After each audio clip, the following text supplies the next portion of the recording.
Alhamdulillah, kita berjumpa kembali di awal tahun 2025 di majelis ilmu. Moga-moga dibukakan pintu-pintu surga untuk kita semua. Tidak terasa hari demi hari sudah kita lalui, bulan demi bulan, tahun demi tahun. Memang angkanya bertambah, tapi jatahnya berkurang. Kalau bisa dikatakan ya umur kita bertambah, aslinya berkurang. Karena kalau kita hitung ya semakin ya kesana semakin kita mengalami penuaan. Kalau sudah semakin tua ya sebetulnya semakin mawas diri bahwa sebentar lagi akan mati. Dan mati tidak perlu menunggu persetujuan.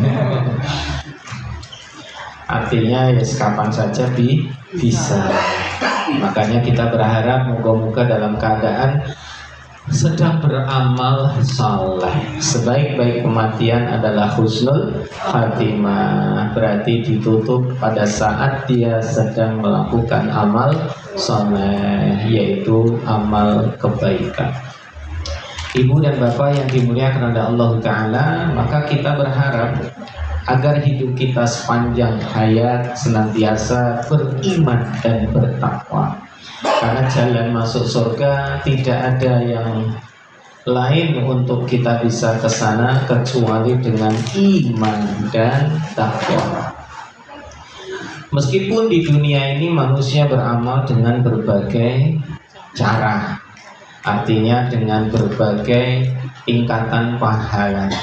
Ada yang pahalanya banyak, ada yang pahalanya sedang, ada yang pahalanya sedikit. Akan tetapi orang masuk surga bukan karena pahalanya. Orang bukan masuk surga bukan karena amalnya, tapi karena rahmat dari Allah Subhanahu wa Ta'ala. Karena Allah redha, karena Allah memberikan keridhaannya. Maka ada satu sunnah doa yang diajarkan Nabi, raditu billahi rabba wa bil islam dina wa bi Muhammadin nabiyyan wa rasulah. Jadi kita redha Allah sebagai Tuhan kita, redha Islam sebagai agama kita, dan redha Rasul Muhammad sebagai nabi kita. Maka tiga hal ini penting, menjadikan Allah sebagai Tuhannya, Nabi Muhammad sebagai Rasulnya, dan Islam sebagai agamanya. Nek tiga ini wis dicekel, insya Allah selamat dunia akhirat. Tapi kalau tiga ini nggak ada, ya wis alamat cilaka, sengsara akhirat. Mungkin dunianya tidak sengsara, nikmat dia mendapatkan banyak keberlimpahan, tapi di akhiratnya sengsara karena Tuhannya beda, nabinya beda, agamanya beda. Pemeneh rak duwe Tuhan, rak duwe nabi, rak duwe agama. Lah wong sing agamane beda, Tuhane beda, nabine beda wae sengsara, apalagi yang enggak punya. Bapak Ibu jamaah yang dimuliakan oleh Allah, berkaitan dengan peristiwa nanti terjadi di hari kiamat, ada satu peristiwa namanya hari berbangkit. Hari berbangkit itu hari kebangkitan. Nek jenenge bangkit berarti dari posisi tidur atau posisi duduk, berdiri, yaitu namanya bangkit. Maka ada hari namanya hari kebangkitan. Nah, orang-orang kafir sama sekali tidak percaya terhadap hari kebangkitan. Sampai-sampai mereka mengatakan dan bertanya, emang bisa tulang belulang bisa hidup lagi? Emang bisa orang yang udah mati tinggal tulang belulang kok bisa hidup lagi? Mereka tidak percaya. Maka sangat mudah bagi Allah mengembalikan manusia yang tadinya sudah tulang belulang menjadi manusia yang sempurna. Dan besok di hari kebangkitan itu, Bu, saat manusia sudah hilang semua organ-organnya, bahkan termasuk tulang belulangnya, maka ada satu organ yang nggak pernah hilang, namanya tulang ekor. Tulang ekor tuh kecil dan itu seperti flash disk. Tahu flash disk ya Bu ya, yang bisa menyimpan banyak memori itu. Nah, flash disknya kecil itu loh, tinggal dicolokin, nah udah bisa buka semua. Nah, database-nya manusia, seluruh kehidupan dia termasuk ya, fisiknya itu ada tersimpan di tulang ekor. Nah, saat nanti di penghujung akhir zaman, peristiwa kiamat, saat manusia sudah mati semua, yang tulang ekornya tinggal tersisa, yang barusan mati karena kiamat, monggo Bu maju lagi wes, tak apa tak tunggu wes, iki kebiak nggone. Monggo Bu maju lagi wes, maju. Berlapang-lapang dalam majelis. Yang belakang. Maju lagi apa? Enggak Bu, ini kode kuningnya kan ini. Sama kuningnya, sama merahnya.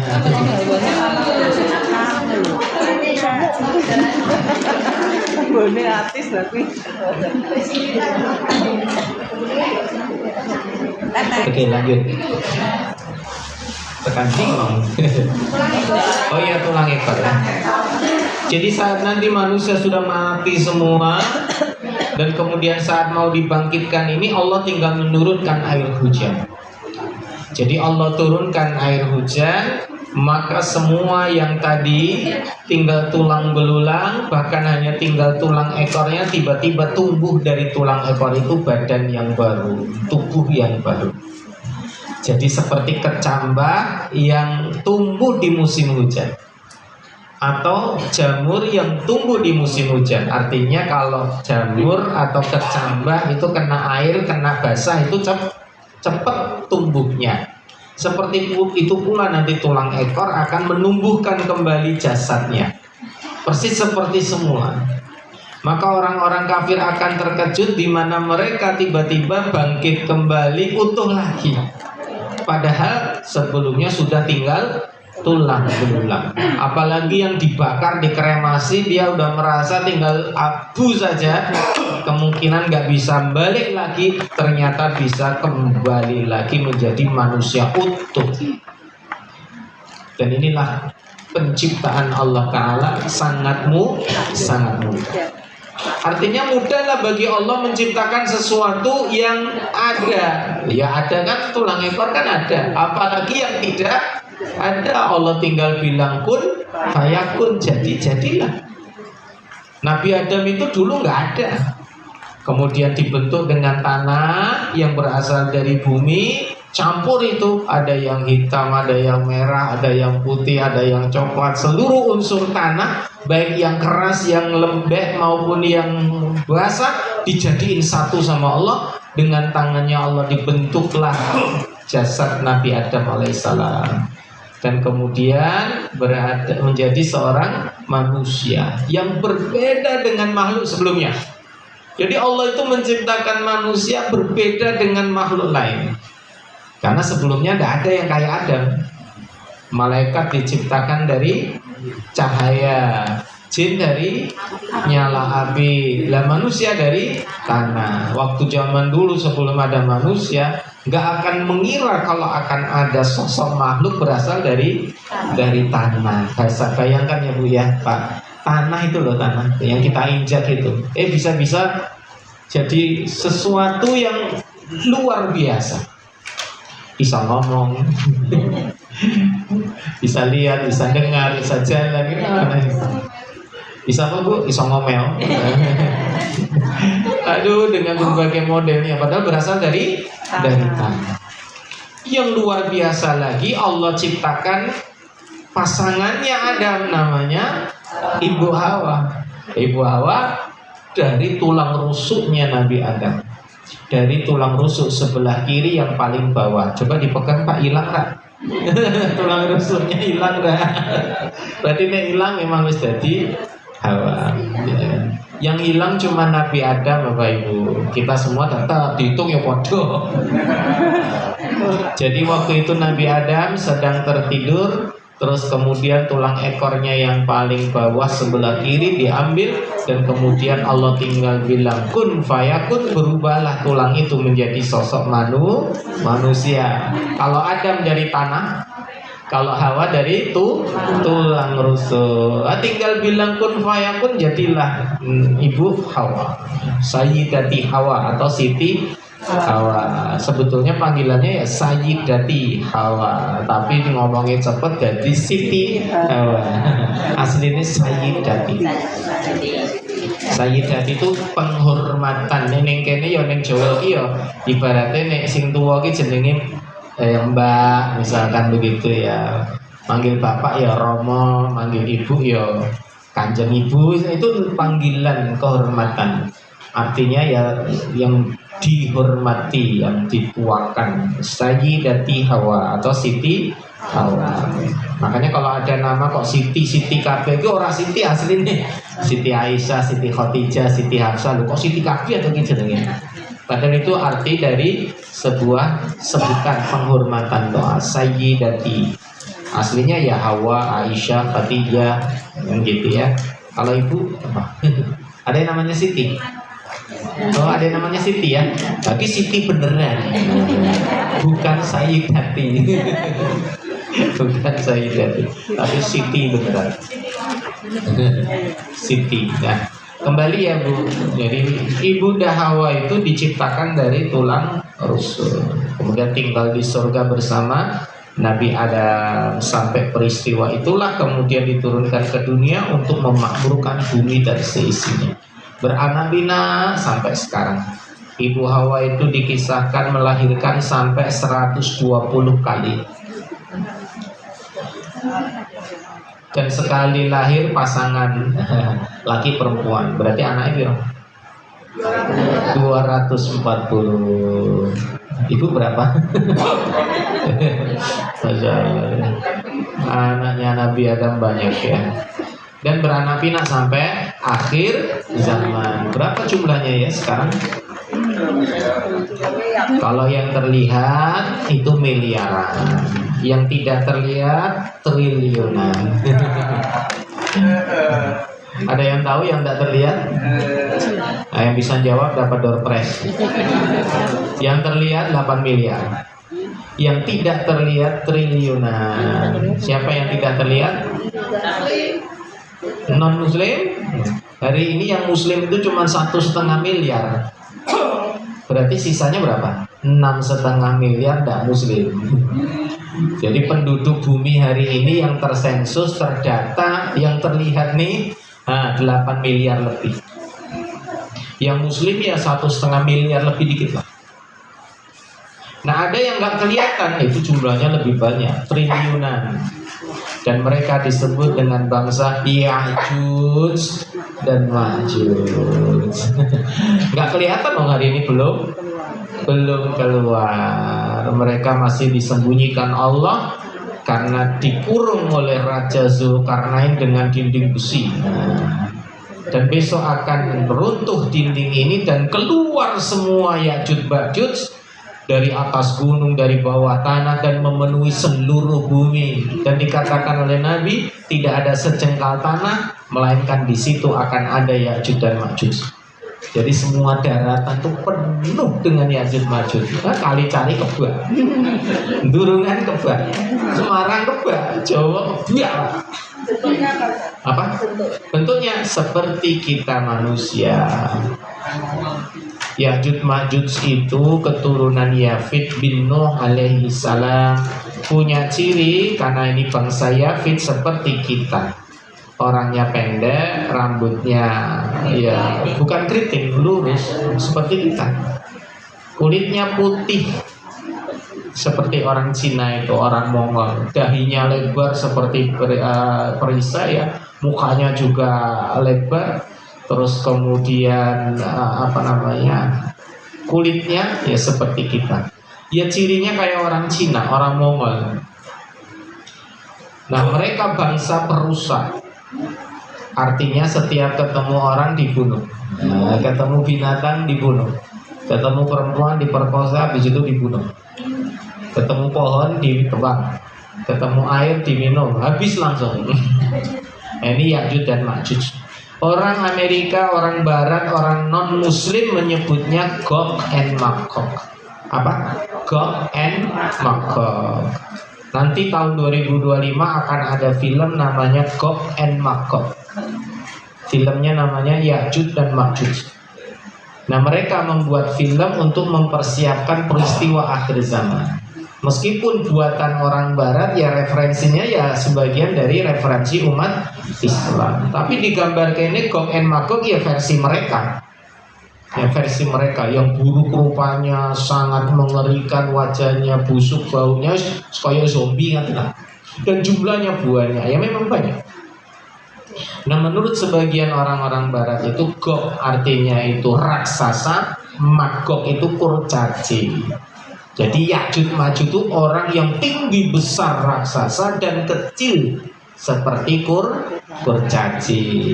Jadi nek melayu kurcaci yo buanter, nek melaku sing raksasa yo banter ya, langkahnya panjang. Jadi mereka ini dua bangsa yang sangat berbahaya di akhir zaman.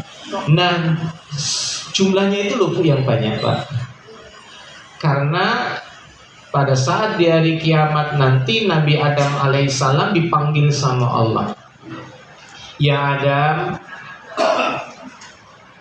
cari dari 1000 umatmu 1 masuk surga, sisanya neraka. Gitu. Jadi Nabi Adam dikasih tugas sama Allah suruh mengumpulkan setiap 1000 1 masuk surga, yang 999 masuk neraka.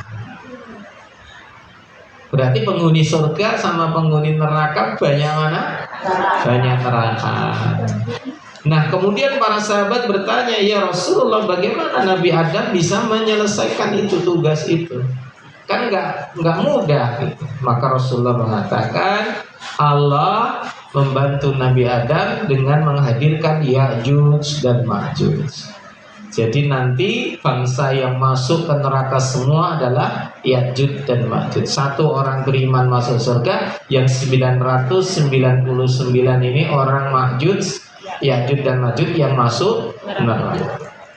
Gampangane 1 banding 1000. Berarti nek saiki dhewe ana wong 100 ahli surga. Amin. Berarti ana 100 ping 1000. Berarti 100.000 Ya'juj dan Ma'juj masuk neraka. Nah, kalau hari ini manusia di dunia ini yang mukmin saja, katakan wis ya, yang masuk surga itu ya 2 miliar misalnya. Berarti kalau yang masuk surga 2 miliar, yang masuk neraka berapa miliar? Ya 2 triliun kan gitu. Karena 1 banding 1000. Umat Islam hari ini itu 1,5 miliar lebih. Kalau sing wis mati ya total 2 miliar misalnya ya. Berarti kan 2 miliar orang-orang mukmin masuk surga kali 1000, 2 triliun yang masuk neraka. Ini semua keturunan generasi pertama. Semua ini keturunan Nabi Adam alaihissalam. Moga-moga kita masuk surga semua. Nah, ibu-ibu yang dimuliakan oleh Allah dan juga bapak yang dirahmati oleh Allah, kembali kepada hari penghisapan atau hari kebangkitan. Yang pertama, orang-orang kafir tidak percaya dengan adanya hari kebangkitan. Jadi wis mati ya mati, wis dikubur ya wis hilang, wis rampung. Jadi tanah kembali, berasal dari tanah kembali menjadi tanah, dan tidak akan ada peristiwa hidup lagi. Nah, yang kedua, golongan yang mereka percaya ada hari kebangkitan, tapi mereka masa bodoh. Bangkit ya lah nih wong kudus makan. Artinya mereka percaya ada hari kebangkitan, akan ada hari kehidupan lagi, tapi mereka menyebutnya macam-macam. Yang pertama nyebutnya reinkarnasi. Jadi manusia itu akan hidup lagi, namanya reinkarnasi. Bukan dalam pandangan agama Islam, yang agama lain yang mengatakan manusia itu wis mati tapi mengko akan urip hidup lagi. Dan ini dipahami oleh mereka orang-orang Konghucu. orang-orang agama pagan namanya, yang memiliki banyak Tuhan, banyak dewa. Dan sampai sekarang Bu, diyakini itu di Cina itu. Maka kalau hari ini mereka berbuat baik, wong Cina loh Bu, berbuat baik, itu saat nanti mereka mati, reinkarnasinya itu jadi orang yang baik. Kalaupun mereka itu nanti menjadi generasi berikutnya, itu menjadi orang yang lebih baik. Tapi nih hari ini mereka berbuat jahat, berbuat buruk, mereka reinkarnasinya itu nanti menjadi binatang. Makanya kalau ada si pakai, ya gitu ya, dengan film Sun Gokong ya, pakai, itu karena dulu masanya waktu hidup dia berbuat dosa, berbuat maksiat, berbuat gampangannya apa? Tahu pakai? Apa ini? Perawaannya apa? Babi. Kenapa? Dosanya apa si pakai ini? Karena dia mata keranjang, seneng wedokan. Jadi di masa hidup ini dia dulu seorang pangeran, itu seorang tentara, ya seorang prajurit itu. Nah tapi dia itu mata keranjang, seneng karo wong wedok, seneng zina sama. Akhirnya dalam kehidupan selanjutnya jadilah manusia setengah babi. Babi setengah ya manusia yang berwujud wajah babi. Nah karena dulunya pernah melakukan dosa seperti itu. Itu mitologi mereka, keyakinan mereka. Nah mereka yang pertama ini yakin akan ada hari kebangkitan, tapi bukan yang dimaksud ini tadi. Jadi urip meneh. Nah yang kedua yang memang mereka akan bangkit lagi tapi di beda alam. Beda alam tuh ya makanya nanti ketemu di kehidupan selanjutnya, berarti di alam lain begitu. Jadi biasanya para penyanyi membuat syair begitu. Jadi kalau kekasihnya mati ya nanti kita akan berjumpa lagi. Oh bener. Yo ketemu nih di neraka, ora bakal sempet. Sempet apa maksudnya meloroi apa menyapa? Jebule padha ngene to. Ora ono, enggak ada kesempatan untuk bisa ketemu, kunjung mengunjungi ke ono. Yang ada hanya di surga. Kalau di surga itu insya Allah bisa kangen-kangenan, bisa ketemu, bisa silaturahmi. Keluarga besar pengajian sini kok ketemu lagi di surga. Kita orang. Karena apa? Karena sudah sibuk dengan pasangannya masing-masing. Tenin aku ngomong tenang. Karena reuni di surga itu hanya tiap hari Jumat saja. Jadi tiap hari Jumat itu ada reuni. Reuni itu untuk kumpul semua orang-orang beriman. Tapi khusus laki-laki, ibu-ibu ramelu.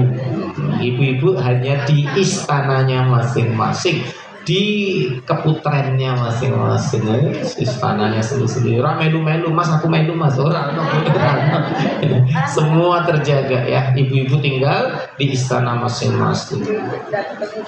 Gimana Bu? Ibu-ibu ketemu ibu-ibu enggak? Karena ibu-ibu ketemu ibu-ibu gosip. Cerita enggak Bu, ternyata di sana ibu-ibu gak akan ada ketemuan arisan pemenang, Dawis pemenang, PKK pemenang, ya reuni tidak ada ya. Jadi mereka nggak akan ada acara kumpul-kumpul. Apa mana minta izin suami nih, mas aku tak, ya,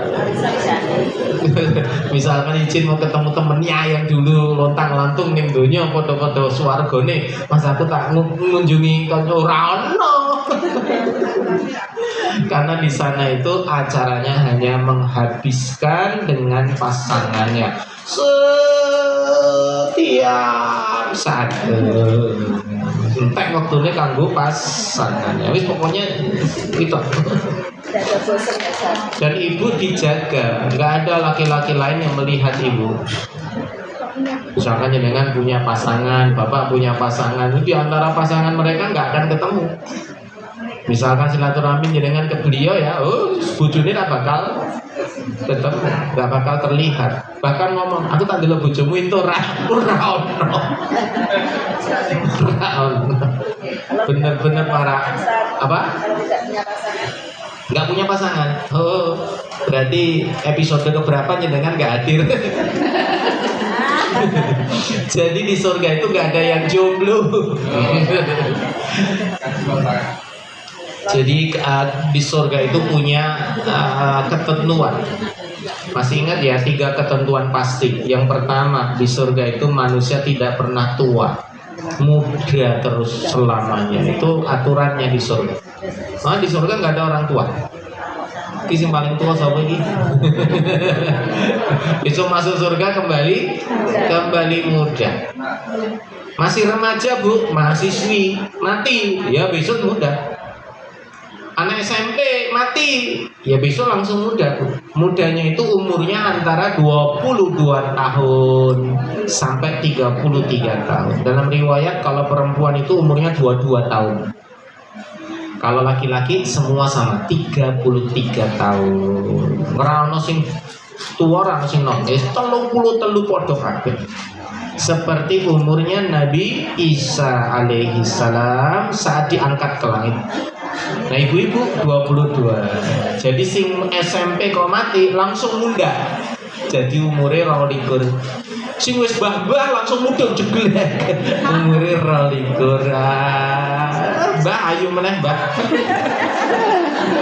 Dengan wayu kinis-kinis ya Allah. Sabar sithik Mbak.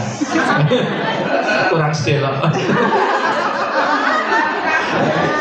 Karena rasa tuku skincare sing larang-larang. Skincare larang-larang gopo. Sing biasa baik kan itu ya. Apalagi operasi plastik sampai ratusan juta. Ih, mengerikan. Nah, jadi di surga itu punya aturan mereka sehat selamanya, tidak pernah sakit. Yang kedua, mereka muda terus, gak pernah tua. Yang kedua, sehat terus, gak pernah sakit. Jadi mereka sehat selamanya, tidak pernah sakit. Apapun bu, mau pilek kayak apa, ketusuk duri aja enggak. Ibu makan apa keselak orang, kecokot untune orang, sing rasani sopo ora.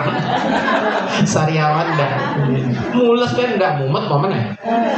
Nek mumet berarti sih ning donya. Nah ning surga ora ono sih. Kemarin saya baca sebuah kalimat menarik Pak di media sosial. Banyak orang pusing mikirin dunia, betul? Tapi tidak ada orang yang pusing mikirin akhirat. Betul tidak? Nah, saya tergelitik dengan kalimat itu. Oh iya benar juga ya.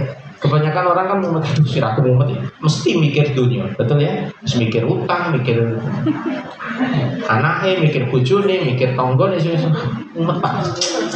Stres. Mesti ra ono sing ngurusi urusan akhirat, stresnya urusan akhirat. Napa? Aku ki bengi rung salat. Nggak ra ono. Umet kok wingi. Bu, kenapa nyekeli bathuk? Mumet aku Pak sirahku. Lan apa? Goro-goro ngira poso aku ora ono. Kebanyakan orang pusing karena urusan dunia. Padahal urusan dunia tidak ada apa-apanya dengan urusan akhirat. Maka sekali-kali pusinglah dengan urusan akhirat. Nek ora salat ki mumet ngono lho. Ora salat tahajud ya mumet, rasa ora doamu mumet. Aku hari ini aku maca Quran aku mumet aku. Lah kudune ngono ya. Aduh manusia. Jadi di surga itu nggak pernah sakit alias sehat terus. Yang ketiga, nah ini rahasianya. Di surga nggak pernah apa? Ulangi dari awal. Di surga nggak pernah tua, muda selamanya, nggak pernah sakit, sehat selamanya. Yang ketiga? Hah? Loh, lapar itu sakit bu. Ibu lapar kan sakit toh? Perih. Itu termasuk yang tadi. Apa bu? Ayo, Pak. Hah? BAB dan BAB itu sakit bu. Masuk sakit. Kan mules toh bu. Kan nggak ada sakit, nggak ada mules. Maka di sana nggak akan ada BAB orang mules. Yang ketiga. Nggak pernah bau. tidak pernah mati. Nah itu tadi. Jadi di surga itu hidup selamanya, tidak pernah mati, hidup selamanya. Itu aturannya di surga. Alhamdulillah. Neng dunya mati, neng swarga ora ono mati. Jadi di surga itu hidup selamanya, tidak pernah mati. Kemudian pertanyaannya, ada ibadah tidak Pak Ustadz? Tidak ada ibadah. Yang ada hanyalah zikrullah. Zikir itu bukan ibadah di sana. Jadi mereka bernafas sebagaimana mereka berzikir. Seperti burung Bu itu kalau mengepakkan sayap itu berzikir kepada Allah. Matahari memancarkan panas itu berzikirnya kepada Allah. Jadi dengan memancarkan panas itu berzikir, dengan mengepakkan sayap itu berzikir. Nah besok manusia di surga itu dengan menghirup napas itu berzikir. Jadi kalimat-kalimat zikir yang akan keluar bersama dengan nafasnya. Tapi itu bukan termasuk ibadah. Yes, otomatis sebagaimana burung itu terbang atau matahari memancarkan sinarnya. Kemudian nggak ada ibadah. Terus aktivitasnya apa? Nah ini yang paling banyak. Aktivitasnya apa Pak Ustadz? Aktivitasnya tadi Bu, hanya dengan pasangannya setiap saat. Setiap saat. Nggak ada bosan Bu, karena bosan termasuk yang kedua, sakit. Bosan ini, aku bosan ini ganti sini, nggak ada bosan. Nggak ada bosan, belas terang. Jadi memang luar biasa ya. Jadi insya Allah aman Bu ya, di sana enak terus. Di dunia harus mengalami ujian, ya kudu sabar. Di kei loro yo sabar, kei susah yo sabar, kei mumet yo sabar. Cek ning dunia ini sudah lengkap wae kok. Kesabaran kita akan diganjar oleh Allah dengan kenikmatan di surga. Di surga nggak ada mumet, nggak ada susah, nggak ada lagi ujian. Selesai sudah. Maka yang mendapatkan balasan dari Allah yang sempurna yang mereka bersabar dan bersyukur. Nah, kembali ya Bu. Jadi orang-orang kafir gak percaya dengan hari kebangkitan. Nah yang orang-orang munafik dan sebangsanya mereka percaya tapi tidak ada persiapan. Nah orang mukmin mereka percaya ada hari kebangkitan dan menyiapkannya. Karena mereka percaya saat dibangkitkan mereka akan menjumpai Allah untuk dihisab. Untuk diapain Pak Bu? Dihisab. Dihisab itu dihitung, diperhitungkan. Maka pada saat nanti di hari kiamat ada dua peristiwa yang sangat menggetarkan. Sebetulnya tiga, tapi dua ini yang memang jalan keselamatan. Yang pertama saat dibagikan catatan amal. Yang ketiga saat ditimbang amal. Yang kedua, yang ketiga saat melewati sirat. Satu apa? Saat dibagikan catatan amal. Dua, saat ditimbang di mizan. Tiga, saat melintasi sirat. Tiga tempat ini, tiga peristiwa ini sangat mendebarkan. Karena ini menentukan selamat atau tidaknya orang. Nah kembali ya Bu, di saat hisab dan mizan itu nanti akan terjadi banyak peristiwa. Ada yang pertama orang yang hisabnya mudah. Hisabnya mudah itu berarti orang yang masuk surga tanpa hisab, tanpa azab. Catat baik-baik. Ada orang yang nanti masuk surga tanpa hisab, tanpa azab. Orang dihisab, orang diazab. Dihisab itu berarti diperhitungkan. Orang dihitung, orang diperhitungkan, orang direken, orang didelok, terus langsung mlebu. Langsung masuk saja. Jadi nggak perlu dia untuk dihisab. Dihisab itu ya dihitung, dievaluasi, diinterogasi. Interogasi ya. Ngerti ya Bu ya interogasi ya Pak ya. Nah, ini ada orang yang tanpa interogasi, jadi tidak dicek, tidak diinterogasi, tidak ditanya-tanya. Ini tanpa hisab, tanpa azab. Nah yang kedua ada orang yang masuk surganya dia dihisab. Nah dihisabnya itu ringan. Ada yang kedua hisabnya berat. Nah yang ringan ini Bu, moga-moga kita yang nomor satu, atau kalau enggak yang inilah, amin. Nomor satu itu tadi masuk surga tanpa hisab. Kita hisab gitu ya. Syaratnya berat ya. Syaratnya tiga ini sebetulnya. Cuma 3 ini rada berat.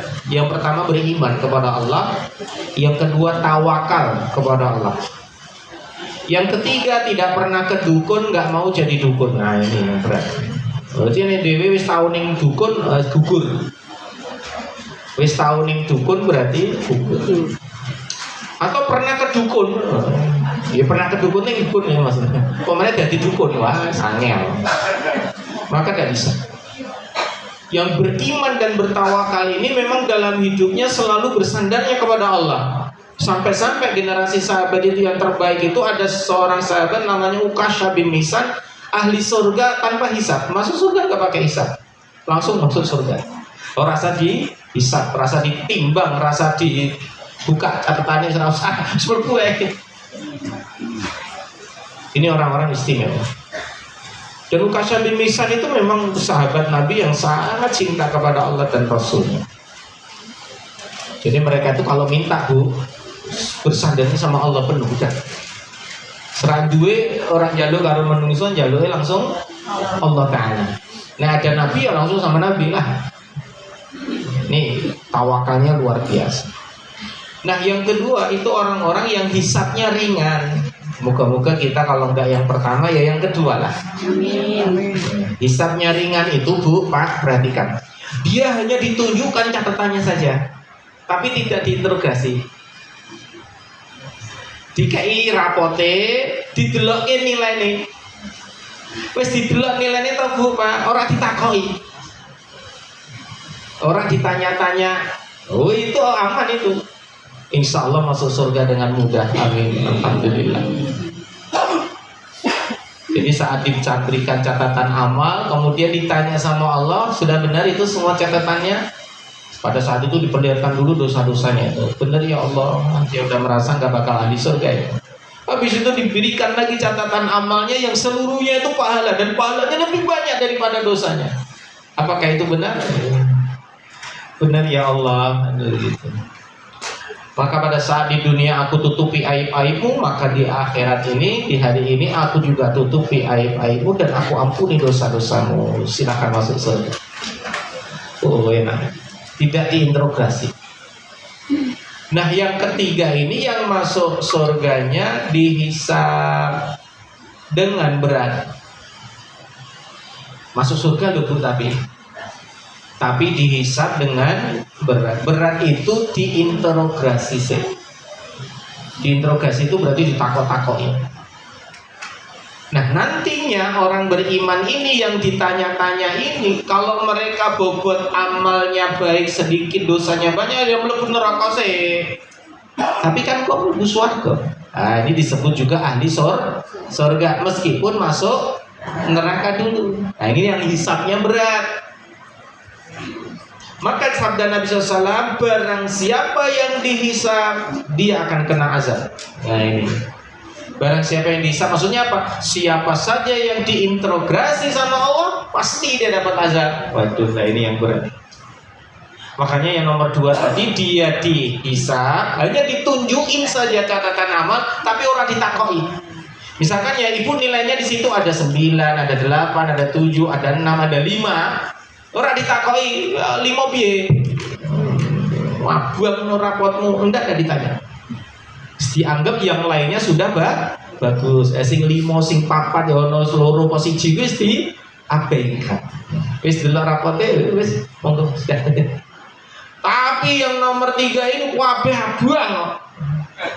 Bukan 0, bukan minus, tapi banyak merahnya. Yang merah-merah ini ditakoi sih. Piye? Piye? Waduh. Semakin banyak interogasinya, semakin lama interogasinya, maka semakin berat azabnya, semakin banyak azabnya. Makanya benar kata Nabi SAW, barang siapa yang dia dihisab, maka dia akan kena azab. Artinya siapa yang diinterogasi pasti akan mendapatkan azabnya. Dan masih ingat ya Bu, hadis Nabi SAW, saat manusia itu nanti berjumpa dengan Allah, 4 hal ini akan ditanyakan. Nah 4 hal ini, yang pertama tentang umurnya dihabiskan buat apa. Jadi umurnya dintekin gopo. Yang kedua, badannya dipakai buat apa. Dikai awak gopo. Yang ketiga, ilmunya dipakai, digunakan juga buat apa. Yang keempat, hartanya didapat dari mana dan untuk keperluan apa. Saya ulangi, yang pertama apa Bu? Umurnya dihabisin untuk apa. Moga-moga kita hari-harinya diisi dengan amal soleh. Amin. Yang kedua, badan. Moga-moga badan kita dipakai untuk ibadah. Yang ketiga, ilmu. Moga-moga ilmunya semakin mendekat kepada Allah. Yang keempat, harta. Moga-moga dari cara yang halal didapatnya dan digunakan juga dengan cara yang halal. Dia dapat dengan cara yang baik, dipakai untuk yang baik. Jangan sampai dapatnya buruk dipakai untuk yang buruk, dan kecenderungannya dapat yang buruk dipakai untuk keburukan. Tapi kalau dapatnya baik, insya Allah ya akan baik. Moga-moga kita dapatnya baik-baik. Amin. Allahumma amin. Makanya harta ini ditanya dua. Dari mana untuk apa? Saya ulangi ya Bu, dari mana untuk apa? Dan harta itu bukan hanya uang. Halo. Harta itu bukan hanya uang. Harta itu apa saja yang menjadi fasilitas kita, yang menjadi fasilitas hidup kita. Ya baju, ya tas, ya sepatu, ya kaos kaki, ya kerudung, ya kopiah, apa saja ini harta. Barang-barang ini semua harta. Termasuk yang kita makan, yang kita minum, itu ada bagian dari harta. Ini hari ini kita dapat snack ya. Siapa yang udah makan? Halo, ditanya itu dapat dari mana? Ya, didapat dari mana? Oh, dari pengajian. Yang ngasih siapa? Oh, yang ngasih panitia. Alhamdulillah, berarti halal. Maka kalau kita makan menjadi halal. Lah ternyata urung diulungi jiko sik ning kono. Urung dilongke, urung dikei wis jiko sik. Iki jenenge nyolong. Nah, dapat dari mana? Dari sana. Carane nyolong. Maka dimakan menjadi haram. Nah, itu loh. Makanya nih orang diulungi aja dijiko sik. Nah, nunggu panitia ngeki. Kecuali monggo mendet dawe wis dimonggoke. Ini persis peristiwa kemarin saat kita kondangan ngantenan. Nah, saat pengantin itu di atas, nah sesi fotonya suwine keruh. Ya buat foto iki mau saurunge tamu do teka. Foto keluarga, foto besan, foto anak, foto orang kanca bukan cek keluarga sih toh. Sekombai buyute sampai itu bagi ganti nek kayak tulisan gaya formal, diwale gaya bebas, mesti dua cepretan lah. Lah sing wantri lho. Menyusahkan. Besok nih ibu duwe gawe ampun ngoten nggih. Nek iso manajemennya digawe sing piye ngono to. Ngundang ki aja nyusahke sing diundang. Pamane ana sing wis sepuh-sepuh sampe nganggo tekan ngono. Kan ada to, Bu. Nah saking lamanya ana sing wis ora sabar. Ngono mangan sik metu saka barisan. Jiko ini prasmanan nih. Lah daripada antri suwi paling yang kau suwi lu rono sik. Padahal ora dipersilahkan. Itu tidak boleh. Ya tidak boleh wong urung dimanggake. Ibarat tuan rumah iki urung monggo. Ya memang kuwi disiake kanggo sapa? Tamu. Lah ibaratnya jenengan kula nuwun urung ditampa. Nah beda saat kemarin ada peristiwa lagi kondangan. Memang kemarin tuh akeh kondangan. Nah saat itu antri suwi panitia ini pinter MC nih. Bagi bapak ibu yang terhormat, bagi yang masih menunggu, dipersilahkan untuk makan terlebih dahulu. Nanti langsung bisa salaman setelah waktunya lomba. Langsung bubar. Langsung bubar.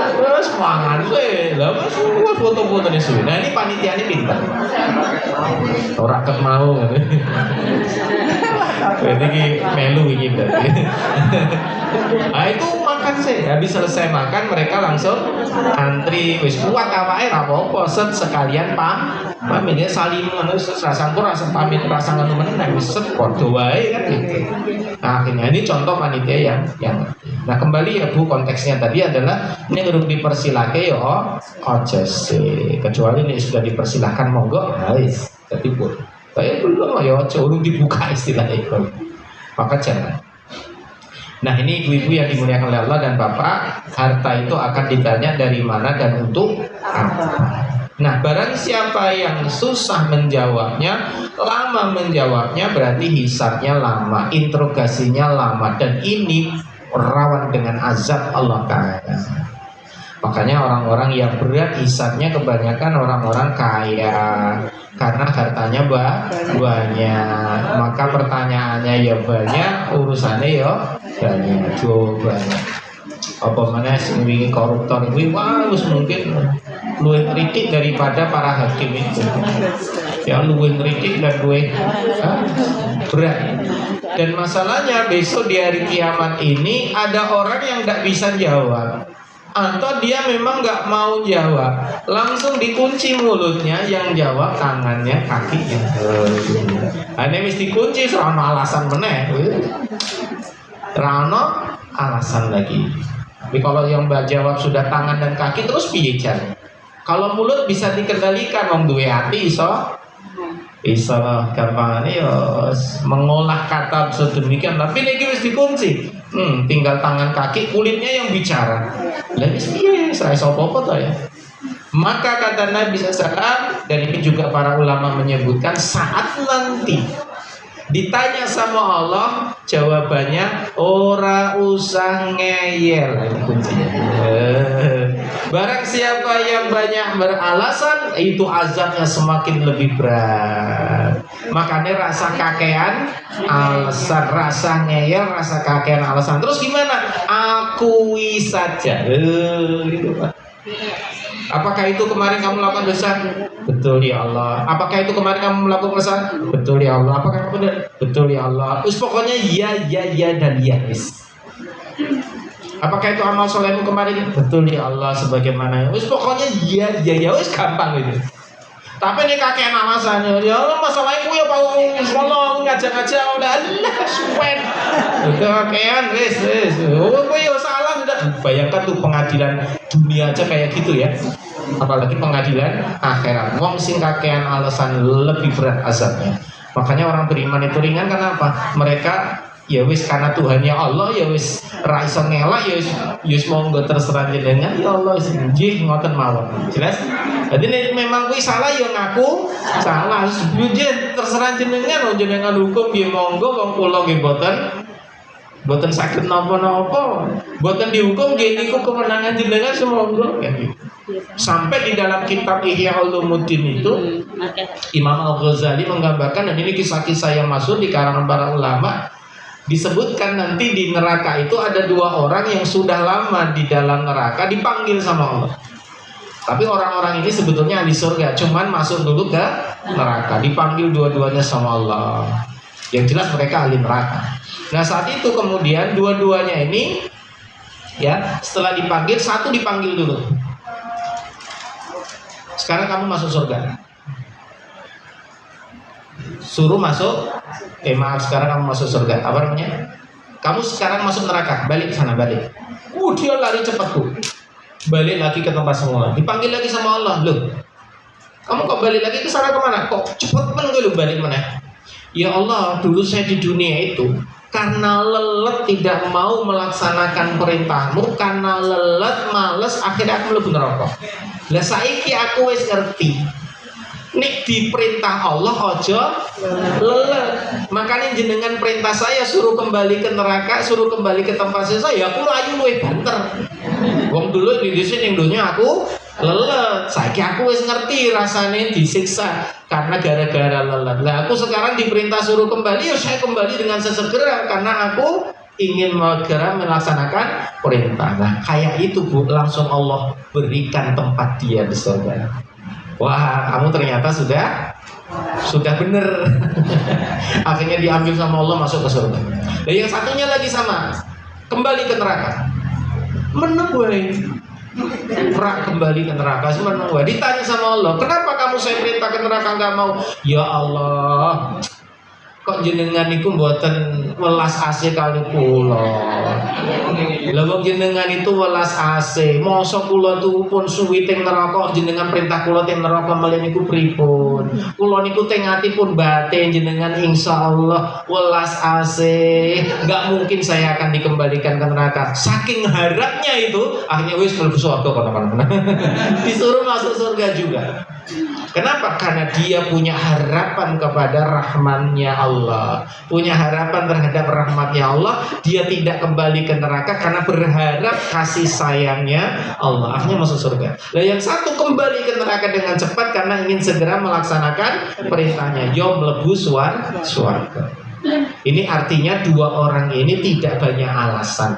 Terus pokoknya diperintah sesuai dengan niat masing-masing. Yang satu karena ingin melaksanakan perintah, yang satu juga karena cintanya luar biasa sama Allah. Makanya Bapak Ibu yang dimuliakan oleh Allah, mari kita berharap moga-moga amal-amal kita ini diterima Allah dan Allah redha sama kita. Moga-moga Allah redha sama kita. Bapak Ibu jamaah yang dimuliakan oleh Allah, ada satu amal yang ringan, diperhatikan baik-baik, amal yang ringan dan membuat Allah redha. Jadi amal ini ringan tapi Allah redha. Dan ini dari Nabi Muhammad SAW, dari Rasulullah SAW. Jadi kalau kita ingin mendapatkan keredaan Allah, yaitu mensyukuri setiap apa yang dimakan dan diminum. Jadi kita redha, kita akan mendapatkan redha dari Allah manakala setiap yang dimakan dan diminum kita bersyukur, kita mensyukuri. Ciri orang bersyukur ya jelas ya, kalau kita mengikuti sunnah awali dengan bismillah, akhiri dengan alhamdulillah. Allah itu. Ayah ini ada makanan nanti kita makan itu ya bismillah. Ya Allah ya alhamdulillah. Allah itu. Maka itu amalan yang ringan yang membuat Allah cinta, Allah redha sama kita. Dan ini derajat para wali bisa diraih dengan semacam ini. Sehingga insya Allah kedudukan kita mulia di surga di sisi Allah Ta'ala. Amin. Allahumma amin. Padahal cuma mangan karo makanya disyukur. Jangan mencela makanan. Ya, nek ra seneng ya meneng wae. Kecuali kita beli kok nggak enak, ya omong sama yang jual. Mau kita beli kok. Jangan mencela makanannya. Tapi singgawe bukan dicela tapi dikasih tahu. Pernah kami makan ya, saya istri sama temennya itu di sebuah kafe. Pesen ini. Nah saat datang tidak sesuai ekspektasi. Lah teman saya yang ini, temannya istri sebetulnya itu lidahnya memang lidah kulineran. Dan memang diamati kafenya sepi. Oh ya wajar sepi. Lah wong sepi kita pesen aja pertama lamanya luar biasa padahal sepi. Gile masalah